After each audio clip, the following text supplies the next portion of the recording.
2025 एक दौर भारतीय टेस्ट क्रिकेट खुद से जूझ रहा है। एक ओर वर्कलोड से थके हुए सीनियर गेंदबाज, दूसरी ओर लगातार चोटिल होते युवा सितारे। सीरीज 2-1 पर खड़ी है और चौथे टेस्ट में भारत के पास था इतिहास रचने का मौका।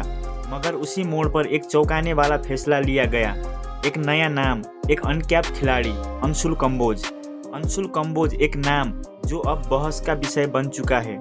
23 साल का ये तेज गेंदबाज हरियाणा की मिट्टी से निकला। रणजी ट्रॉफी 2024-25 में 45 विकेट, इंग्लैंड लायंस के खिलाफ इंडिया ए के लिए 5 विकेट। लेकिन क्या ये आंकड़े उसे मैनचेस्टर टेस्ट के लिए तैयार साबित करते हैं? गंभीर ने कहा था, ये लड़का नर्वस नहीं होता, ये गेंद को हालात के हिसाब से डालता है। लेकिन क्या नर्वस ना होना ही टेस्ट डेब्यू का टिकट होता है? टीम इंडिया की गेंदबाजी लाइनअप इस वक्त टुकड़ों में बटी है। आकाशदीप और नीतीश रेड्डी चोटिल है।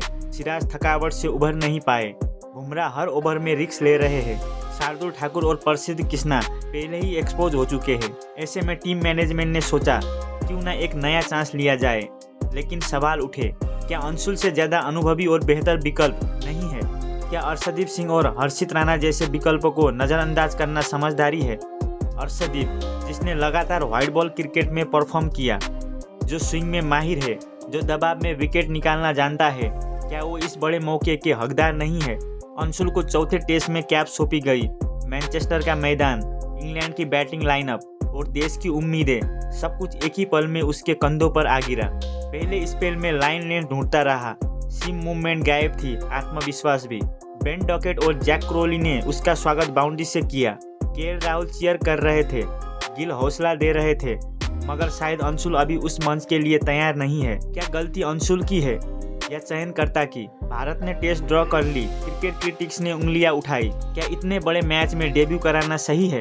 क्या अंशुल को सपोर्टिंग लाइन ऑफ मिला? क्या हमने उसे उस प्लेटफॉर्म पर उतारा जो वो डिजर्व करता है? शायद नहीं। जब बुमराह का हर ओवर दर्द से भरा था, जब सिराज का शरीर जवाब दे रहा था, तब अंशुल अकेला पड़ गया, वो भी डेब्यू के पहले ही टेस्ट में।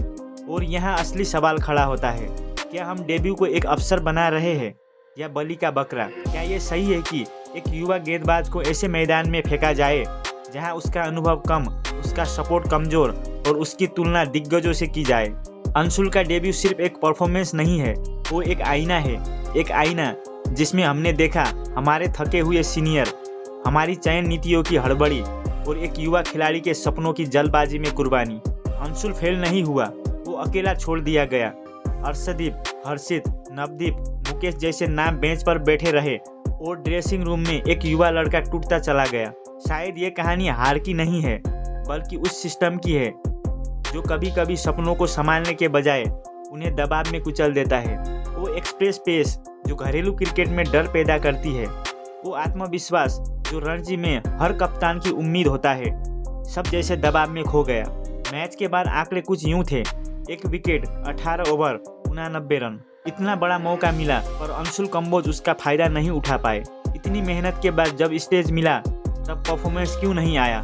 शायद ये एक मैच का किस्सा था, शायद दबाव बहुत बड़ा था, शायद ये डेब्यू की घबराहट थी। लेकिन टेस्ट क्रिकेट मौका बार बार नहीं देता, और जब मौका मिले तो उसे दोनों हाथों से पकड़ना होता है। क्योंकि भारत की टेस्ट टीम में डेब्यू करना सौभाग्य है और उस पर टिके रहना संघर्ष है। क्या अगली बार उसे फिर मौका मिलेगा? क्या वो अपने आलोचक को जवाब दे पाएगा, या फिर ये डेब्यू ही उसके करियर की परछाई बन जाएगा? आपका क्या मानना है? क्या अंशुल कंबोज इससे बेहतर प्रदर्शन कर सकते थे? कमेंट करके जरूर बताएं।